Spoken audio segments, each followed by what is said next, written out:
Ndau yaSoko panguva inoi yava kubvira manje, yava kupengesa. Tiri kuona kuti kune maflyers nemaposters akutenda pasocial media atiri kuona kuti aiwa, tiri kuona kuti mapictures muri kuratidzwa muna Bombshell ari kunzi ndiye ari kulida the M31 movement pamwe chete aiwa neSoko, zvinoratidza kuti aiwa ava ndiye General Chiwenga vari kungouya panapa vachisapotewa. Saka napinda mashoko anobuda nyorwa panapa, aiwa tiri kuona kuti they are inviting people to come and take part mumaprotest vachiti aiwa come in your numbers. Tiri kuona namajara-jaros panguva inoi havasi kumira nodiwa subscribe or like or on the bell icon. Tipinda paenda majara-jaros anobuda nyora chiti the document social contract.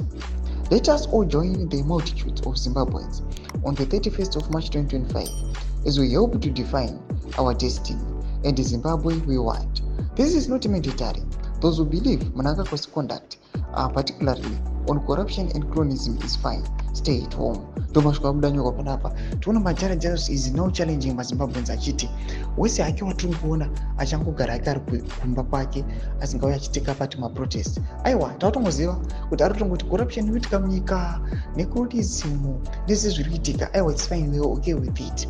Ndo vanhu vatiri kuona vari kugara mudzimba achiti aiwa this is not only a false matter on kuya tichitandanisa vanhu but vari kuda kuteka part maprotest ndo vatiri kushedza kuti aiwa uyai zvenyu tingopinda tingoratidzira tizvatoda kuita, aiwa todzokera dzimba dzedu. Mashoko ari kuda panapa achitaurwa namajara-jaros atiri kuona kuti is the one of the agents vari kumobiliza aiwa this protest vachikola up the immediate resignation yemutungamiri wenyika. Chitiko chatiri kuona kuti muguta guru reHarare pamwechete Bulawayo kuri kuonekwa kunzi aiwa even people that commenting kuti riot police yazara muHarare CBD yakatokwanisa kutodarika macitizens acho arimo, zvari kutoti zvichiri safe here izvi, kuchiri kungotya kuga here kana kuti vanhu they are not really sure kuti aiwa the riot police yadeployiwa aiwa inoda kuita chii, agenda yayo ndeyei pamacitizens arikuda kuprotesta.